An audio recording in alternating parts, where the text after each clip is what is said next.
Hello, everybody. My name is Ray. Welcome to the Evangelical Dark Web. Today, we're going to be diving into Al Mohler's pathetic and narrative peddling response to the Paul Pelosi political violence. That's what the regime is trying to tell us, but the more details emerge, the gayer this whole incident sounds.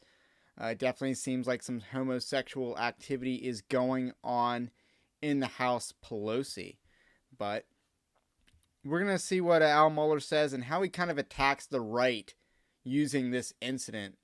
And it just shows that's who Al Mohler is. As much as Al Mohler wants to pivot to rebuild his brand among conservatives, we first of all cannot let him do that because he is a flip-flopper. He is the biggest enabler of critical race theory in the Southern Baptist Convention, or at least at one point he was. In the beginning, he was, because there would be no Resolution 9 without Al Mohler, and he has fired countless conservative professors at Southern Baptist Theological Seminary, and pretty much most people in positions of power in the Southern Baptist Convention are a direct result of Al Mohler, even if Kevin Ezell, the Phantom Menace himself, has surpassed him in influence. So don't forget to like the video, also subscribe to the channel if you are new, and we're going to take a listen to The Briefing, which is his pretentious podcast.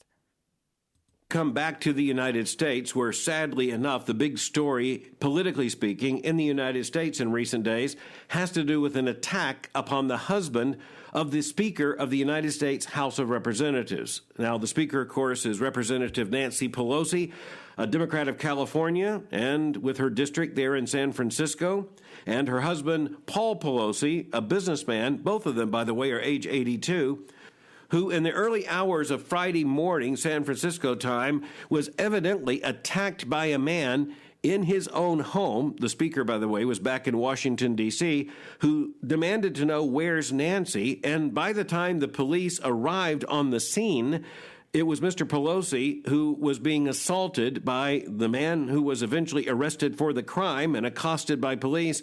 He was assaulting Mr. Pelosi with a hammer, leading to a skull fracture and other injuries from which, at least at this point, we are told Mr. Pelosi is likely to recover. But we are talking about a serious attack. We're talking about a hammer that was used with intent to do damage and injury, if not to kill. We are talking about a skull fracture and other injuries. We're talking about violence, and clearly this is violence within a political context. And that should be a matter of grave concern for all Americans. And again, we haven't proven political motive yet, not that we necessarily have to, but it is worth noting that the man in question here has pled not guilty to the charges that have been brought forth.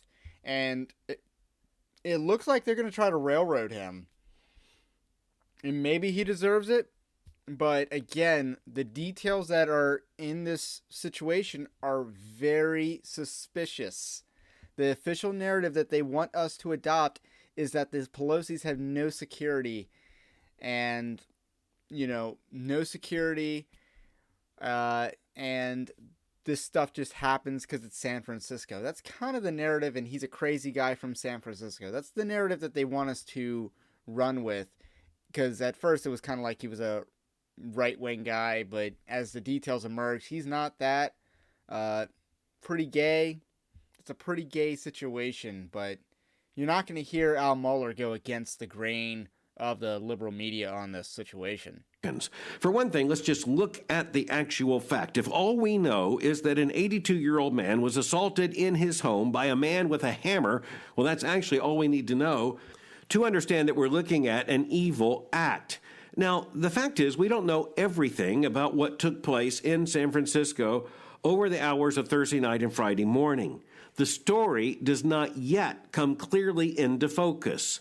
One of the things we also need to recognize is that it is not surprising that in cases like this, particularly where the political stakes are very high, it takes some time to figure out what exactly did happen. How many people were in the room? How exactly did this assault happen? The context itself defies imagination, so we have to suspend judgment. It defies imagination, all right. But let's just say you should get your news from memes rather than Al Mohler, because the memes on this situation are pretty spicy.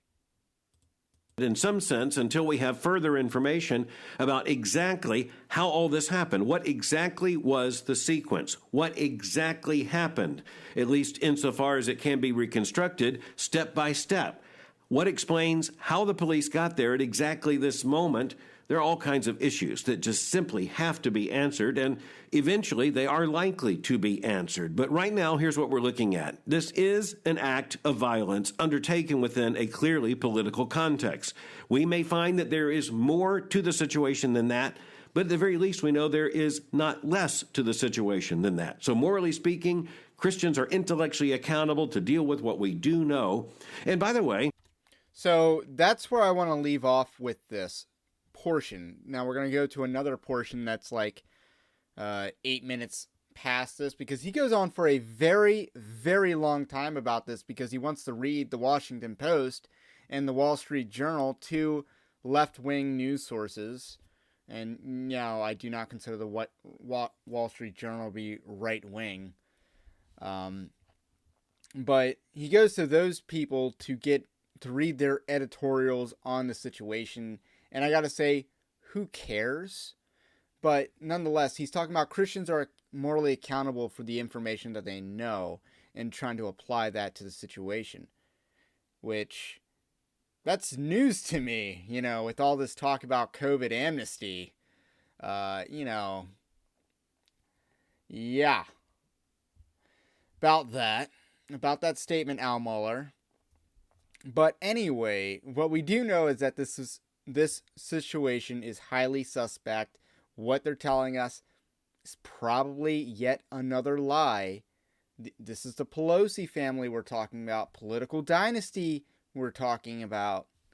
So I don't buy it for a second, and I don't think you should either.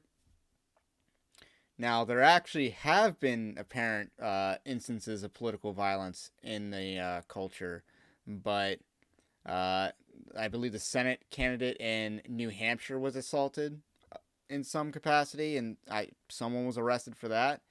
But I believe that happened either earlier this week or last week. But in any case, you won't hear Al Mohler point that out. Instead, he does want to use this situation as a springboard for attacking conservatives. So we're going to skip ahead to about 19 minutes and 4 seconds into his briefing podcast. I'll take responsibility to say, particularly, I want to speak to those on the right, to conservatives. We bear responsibility for weaponizing language in a way that can mislead, by the very use of, say, violent imagery, can mislead someone who is deluded or troubled into thinking that the answer to a political problem is some form of violent act. That is something we simply must keep in mind. The incendiary. We do not bear responsibility for other people's actions just because of rhetoric. Words are not violence. This is a very nonsensical claim by Al Mohler, but it does get worse.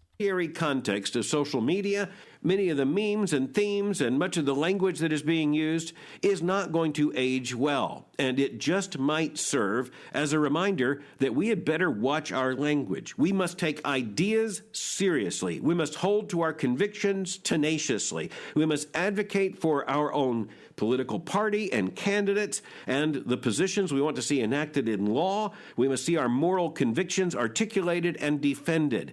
And when it comes to politics, as in any other area of life, but especially in politics, we have to make very, very clear that what we are not to do is to give ourselves into the danger of personalizing this to the point that we demonize our political opponents, to the point that at least some hearing us would think that what we're saying is that we would be well off without them on the political scene. The answer to that is an election, not a hammer.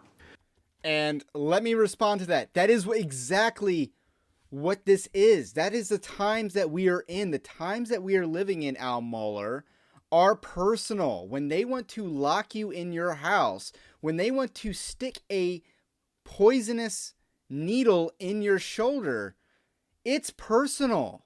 When they want you to not be able to buy or sell without a passport system, it's personal. When they want to take your rights, your children away from you, it's personal.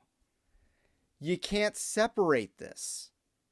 This isn't just some esoteric, erudite circle that we're operating in. Politics is personal now. It's not just business. It's a little personal now. When you look at the school board issue, when you look at the transgendering kids issue, when you look at the life issue, it's personal. And Al Mohler is trying to say that we shouldn't demonize people who have demonic ideology. This is ineffectual, Al. Ineffectual. And it's not going to cut it. We need to understand the times. In understanding the times, that means we recognize that these people are satanic. They want what's best for themselves. And they don't care how many people suffer as long as they get to kill babies, as long as they get to mutilate children. These are their number 1 and 2 issues, basically, on the left. Inflation, who cares about that? They don't. Open borders, fentanyl running rampant, they don't care about that. Now, again, Kara Lake definitely does a great job articulating how personal the issue of fentanyl is and how that is, directly caused by open borders. This is a personal thing. The politics is personal. And yes, we would be better off without the Democrats. If the Democrat Party and their ideas did not exist in this country, we would be supremely better off. The Republican Party would fold in half and we would actually have a functioning Congress. We would actually have a functioning, functioning state legislatures. Although we have functioning state legislatures in several states in which the Republicans hold trifectas. So, what is Al Mohler trying to say? That we need a left wing in this country? The United States existed for over 100 years without a left wing in politics. Think about that. And most of our greatest presidents were during that time period. So, balls back in your court, Al Mohler. But then we ask ourselves the question, who is contributing to this? Politicians? Yes. Many politicians bear responsibility for this, on the left and on the right. We don't have time to document that. You know it's true. On the left and on the right, there are people who say things that are over the line. Like and what? Some of them get a lot of attention on both the right and the left for saying things that are clearly over the line. So politicians, in one sense, or at least many politicians, are responsible here. What about political parties? What about political organizations? What about those who are paying for political advertisements? Yeah, a lot of irresponsibility goes around.